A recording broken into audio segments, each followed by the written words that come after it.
What's up, everybody, and welcome to the Gooner, a channel dedicated to all things Arsenal Football Club, who, as we all know, are by far the greatest team the world has ever seen. And if you didn't know, well, now you know.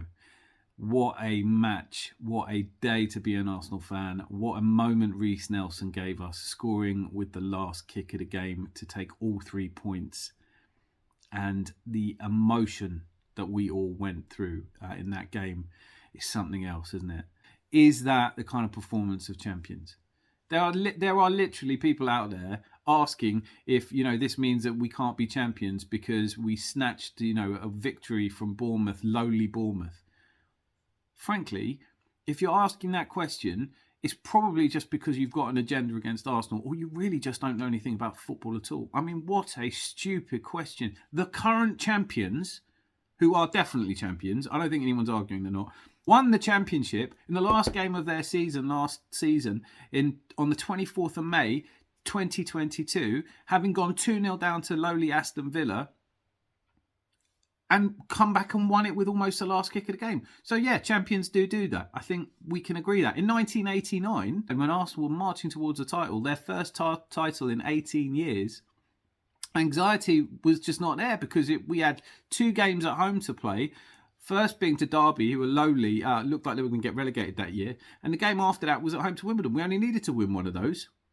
One win there and we would have won the league. We went into the Derby match and somehow they beat us 2-1 in the second half. No one was expecting that. They were relegation. They were the equivalent of Bournemouth. And everyone was like, well, it doesn't matter. We've still got 2 games left. We've got Liverpool at the end of the season. And we've got home to Wimbledon. Now, some of you may be too young to remember Wimbledon, but this is a team that was never particularly well supported. In fact, there's a whole saga about Wimbledon. I'm not going to get into it. But this was not a team that we should have had any fear over. We were playing them at home. We played them. And that's what football does to you.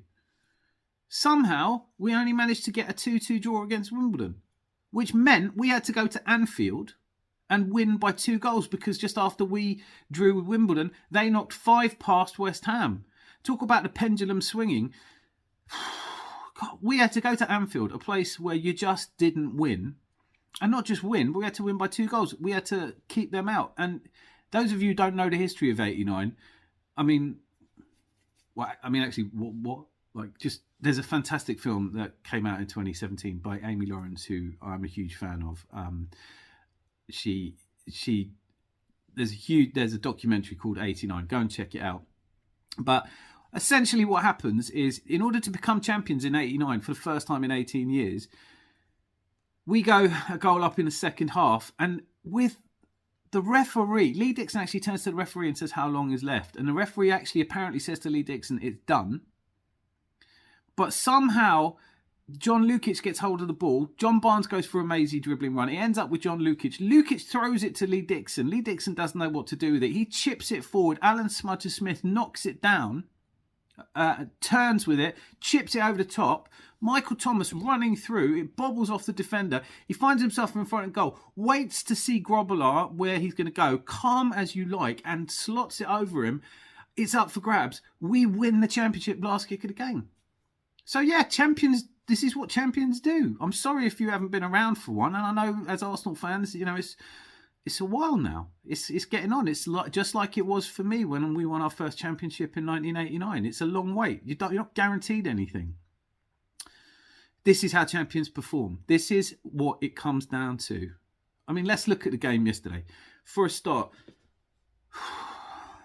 nobody's happy that 9 seconds. It's the literal definition of getting caught napping, isn't it?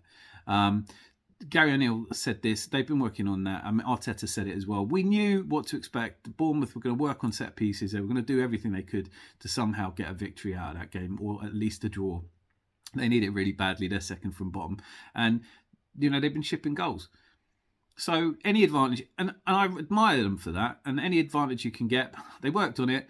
Now, if we're going to nitpick, you're supposed to stay in your own half until the ball is kicked for a kickoff. But, I don't think that makes any difference. We got caught napping. They scored a goal, and it's not the start any of us wanted. But surely most of us were looking at it going, well, we've got 90 minutes to put this right. We would have hoped to score more than 1 goal against Bournemouth anyway. So it's not really such a big tragedy. Odegaard goes on and has a shot in the 4th minute. Then another one in the 5th minute. Then we don't get a penalty for VAR. Again, let's talk about that a bit later on. Then we do get a couple of corners. Saka has a shot blocked. They race down. Billings races down towards the goal. It looks like a certain 2-0. And at that point, I'll be honest, I was a bit concerned. If we'd gone 2-0 down, I was thinking, that's going to be a bit of a mountain to climb. We might only get a draw out of this. But Ramsdale, that's how champions, that's the kind of goalkeeper championship winning sides have. He was phenomenal. He stopped it. I think he stopped it with his face, but he throws himself into danger, and somehow we go into the break 1-0. It's a bit huff and puff. Concerns in that game. Obviously, Trossard apparently said he pulled something. I hope it's not hamstring. I hope it's not serious. I hope he's not out for a long time, because this is a period of time just before Jesus comes back that we really need him. Emil Smith-Rowe coming on, and I was confident. I thought it's a good chance for him to get back into it. It's probably a bit more harem-scarum than we'd like, a bit more rough and tumble this game than ideal to bring in a player who's obviously not 100% match fit. And it's a lot more of that. It's a lot more of corners and chances that are really not gilt-edged chances. Odegaard doing his absolute best as captain to motivate us forward. Half-time comes. I think I wrote about it. What I wrote about it at half-time was, I hope that Mikel Arteta's in the dressing room calming them down. Just going, look, you're not here because you've been lucky this season. You're not top of the table, 5 points, 2 points clear before this game, just because referees and officials love you, or because you're popular amongst other fans, or any of that nonsense, which is all untrue, right? You're here because for the games that we've played so far this season, you have outperformed everybody else. Just stay calm, stay focused. Well, coming out for the second half was not really any different from the first half. There's a lot of huff and puff from us again. A lot of, is this going to happen? And then, Thomas Partey, who was the player that was supposed to come in and, really settle everything. Let's be honest. He gives away the corner, and then he loses his man, and it's 2-0. And I actually wrote, it was just not our day. And as I'm writing it, I thought, that's not the spirit, that's not the attitude to have. So I just put, the next line I wrote was, this will be a hell of a comeback if we end up winning this. And I was right, wasn't I? It was a hell of a comeback. It's a lesson to all of us, isn't it? You don't judge until the final kick, and the final whistle, the final day. The season is long, and there are many twists and turns. And this game is a microcosm of that, but it really typifies what you go through when you're winning a league, because no one hands you this. Man City want this. They might not want it enough, and they might not want it as much as us, and we'll find out over the next 12 games. They looked tired to me. What a difference it is being an Arsenal fan compared to what Man City fan must go through. I watched their snooze fest against Newcastle. Processional, boring. Is that how champions behave? They get a 2-0 victory over a Newcastle side, and I thought Eddie Howe put it brilliantly. They were great between the boxes. I mean, the difference in that game really came down to finishing, didn't it? It was, Longstaff took too long over a shot. Callum Wilson just looked like he changed his mind before hitting the ball from 8 yards out, and it just went nowhere. And I thought fair play to Newcastle. They went for it. They brought on Isaac and Willock and Saint-Maximin, and it looked like they were going for it. And then Kevin De Bruyne comes off for City, and he wasn't having the best game of his life. And on comes Silva, and I think it was because Silva had just come on that he finds himself literally 120 seconds after coming on, he finds himself with loads of space, unmarked, takes a shot, and it's a sweet one that goes in, and it's 2-0. But you could have heard an earthworm yawn at the Etihad. I think it'll be different for a visit of RB Leipzig, and I really hope they continue to do well in the Champions League, if for no other reason, and that's the trophy they all seem to want. And if it's a distraction for them that helps us in any way whatsoever, all power to them. Back to our game, Emil Smith-Rowe on the pitch, an endless. We had 17 corners in that game. We did score from one, which is when the ball comes over. It comes out to Emil Smith-Rowe. Lovely looping header to find Thomas Partey, who had space for a change. He hits it straight at the keeper, but with enough venom that it goes in anyway. And it's 2-1. 2-1 with 30 minutes to go, and you can believe then. And I think, like most people, I was thinking, right, we get another goal, we get a draw out of this, it's fine. We didn't lose, settle the nerves, and there's hope and there's optimism. And then Emil Smith-Rowe gets taken off. And I'm going to say this, Arteta yesterday with his substitutions, taking Tomiyasu off in the first half. He wasn't playing well, bringing Ben White on. Emil Smith-Rowe on, gets an assist that puts us back to 2-1. And then he takes him off for Reis Nelson. But when it's 2-1 and Reis Nelson comes on, first of all, how happy we all are for him. I can't say enough about that. Like, for him, the injury that he picked up in that second pre-season we all had, and how hard he's worked. He's had 63 minutes on the pitch this season, and what looked like he was going to get game time. He showed enough in bursts to expect that he was going to have a good season, and then he gets that injury, and it's just such a shame for him. But what a moment he gave us. Now, Reis Nelson sets up Ben White, who's come on, so substitute to substitute, and Ben White's shot, when I was watching it live, it looked like it had been saved, and then obviously the ref gives it, and he's wearing a little wristband that tells him when there's a goal. So 2-2, brilliant. 20 minutes to go, come on, push on, and it's still the same. It's still that huff and puff. It's still not quite happening. Reis Nelson, beautiful ball to Odegaard. Odegaard, I won't say he fluffed his lines yesterday, but he definitely looked like he was a bit nervy, wanted it, and he drove us on. And that was true of all over the place, whether it was, Odegaard or Saka. As I said, Thomas Partey at fault for their goal. This is football, isn't it? This is football at the very highest level when it really matters. And at this stage of the season, there are teams out there for whom it does not really matter. And you won't get these kind of games. You won't get this high drama. The Emirates faithful, I'm so proud to be an Arsenal fan. When you hear them singing when we go 2-0 down, you hear their voices come up all around the ground. There's that belief in our job as supporters is to support. And the clue is in the title, right? If you were sitting at the ground with some of these people that do watch-alongs, and what is the actual point of a watch-along, by the way? I mean, why are you watching someone watching it? Okay, listen to the radio. There's people who do a far better job. There are some absolute lunatics. It's not my place to diagnose mental illness. Just watching someone on a watch along. But I've got to say, Developer, I'm doing a little video later on where I watch the watchers, because somebody's got to call some of this shit out. There is some of the stuff they say and the way they behave looks like they need a cuddle. But anyway, I'm not going to get sidetracked by that. What happens in this game is that we finally make the pressure tell. Now, look, and the other thing is people saying, how much injury time did we get? Is it like Fergie time? Well, no, on 90 minutes, if a Bournemouth player goes down injured for a minute, that should be added on, right? You can't just go, okay, well, look, 6 minutes extra time, but, for a minute of it, he'd hurt his foot, and he hadn't, right? I forget the guy's name. Anyway, last kick of the game. That's how it is, isn't it? Last kick of the game. That stadium erupted, and they got what they deserved, because the contrast between that and the Etihad, where you could have heard an earthworm yawn, like, it was just electrifying, and the emotional outpouring, and Arteta running around, like everybody running around. Did we over-celebrate that? Did we? Listen, if you're not going to celebrate moments like that, we will all remember that moment whilst we watch football. While you're watching football, you remember where you were when Reis Nelson scored that. One of our own, magical, absolutely brilliant. Now, but it's only lowly Bournemouth. All right, well, let's look at some stats, and and I don't reel off stats on this channel, but I am going to reel off some now. We played Aston Villa away and won 4-2. We beat Leicester away 1-0.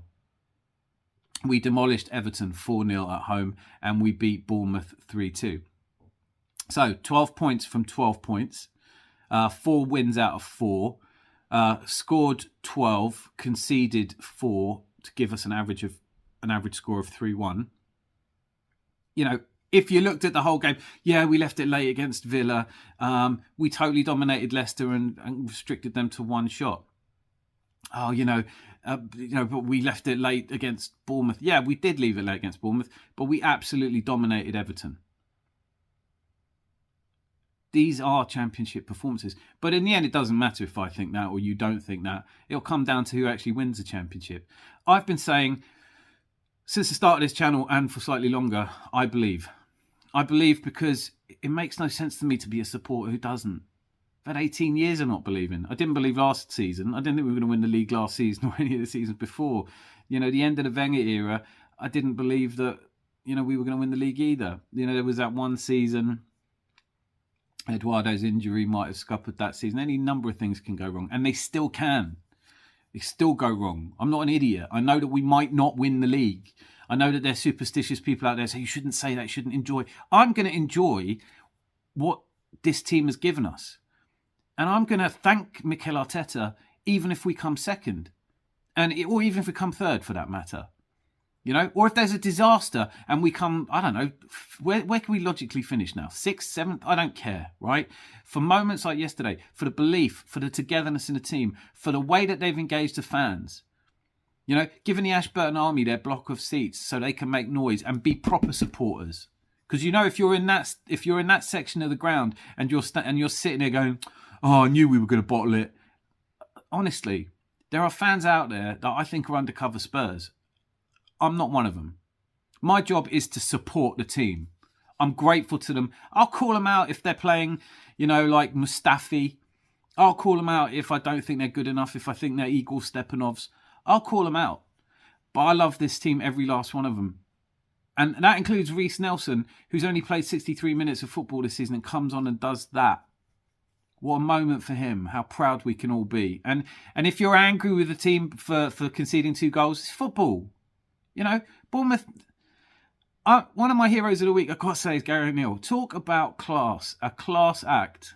I'm going to do a separate video to talk about heroes and villains of the week. As I said, I'm doing a watch along and it'll all be covered in that. But full credit to Bournemouth. They gave it everything and they got undone at the last minute. It must have been brutal for them to take. We've all been there. My heart goes out to them, but my heart is with Arsenal, and I'm just thrilled that we managed to come back and win it 3-2, as I think we should all be. And if you were in any doubt whatsoever that there are going to be moments like this yet to come, then buckle up, people. This is a title race. It goes to the wire sometimes. I actually think we'll probably win the league with 2 games to go, but, you know, who knows? Whatever happens, I will be singing my heart out and I will be grateful because you're not entitled to anything. You're not owed this, by the way. These Premier League footballers did not grow up dreaming of making you happy. They dreamt of putting a shirt on, and you feel that about these boys. You feel that about Saka. You feel that about Smith Rowe. I feel about Odegaard. I really do believe him when he says that he used to pick himself. He used to manage Arsenal. Right? I do believe that Reis Nelson, who has wanted to be a hero at the Emirates all his young life, I really do believe it means a lot to him. I think Granit Xhaka, the transformation in Granit Xhaka, I really believe that he wants to stay and he wants to win something major. Ramsdale as a keeper that, you know, like, he puts his face on the line for us. You know, Tomiyasu might have had a bit of a stinker yesterday. I don't doubt him. I don't doubt his commitment to the cause. You know, Saliba in the papers last week talking about how he'd always wanted to be an Arsenal player and he was fighting on loan to prove that he was good enough. I believe in these guys. Zinchenko getting a lot of people saying, "Oh, he's not a proper left back. He's not a proper left back." All right, he's not a proper left back. We'll win the league without a proper left back. I remember in '98 when everybody was doing the same thing. It was just around my birthday in December. We hosted Blackburn. We'd put a really good run together. It was between us and Man United. They came to Highbury and beat us 3-1. And on the way home, I'm listening to the radio, and there's people going, "What is Wenger doing? He's an idiot who never win the league with that midfield. He's playing Patrick Vieira and Manu Petit together in the middle of the park. It just doesn't work. 2 destructive players. He needs some more flair." Well, we went on to win the league that year, so it shows what those experts know. And not only that, but a couple of months after we won the league, Manu Petit and Vieira in the middle of the park for France. Petit even scores as they beat Brazil to win the World Cup. Sometimes you're an expert at half-time and you're completely wrong at full-time. Keep your powder dry, Gunners. Keep your powder dry. You got an opinion? Great, you're entitled to an opinion. But believe. It's your job to support. I support. I'm grateful. We have no right to be as high up as we are. We have no right for the kind of excitement that games like Man United and Bournemouth have created. We have no right to expect the kind of imperious... We have no right to expect the kind of wonderful football, exciting, thrilling football that a City fan would probably bite your arm off for if they weren't busy fucking munching hot dogs or whatever it is they're doing instead of cheering at the Etihad. If you're a neutral... You're probably not watching this, but if you're neutral, and actually, what is a neutral in football anyway? Pick a bloody side. But if you're a neutral, you've got to want us to win it. You know, if you got a choice between watching any game at any point on a Saturday, it's us, isn't it? And for that, I am incredibly grateful because it's been a huge transformation. So that's been the match review. As I said, there's further videos coming out because I really want to talk about these watch-alongs. But for now, hit the like button, hit subscribe, leave your comment. Tell me I'm wrong if you do, if you think I'm wrong. Anyway, that's enough from me. Lots of love.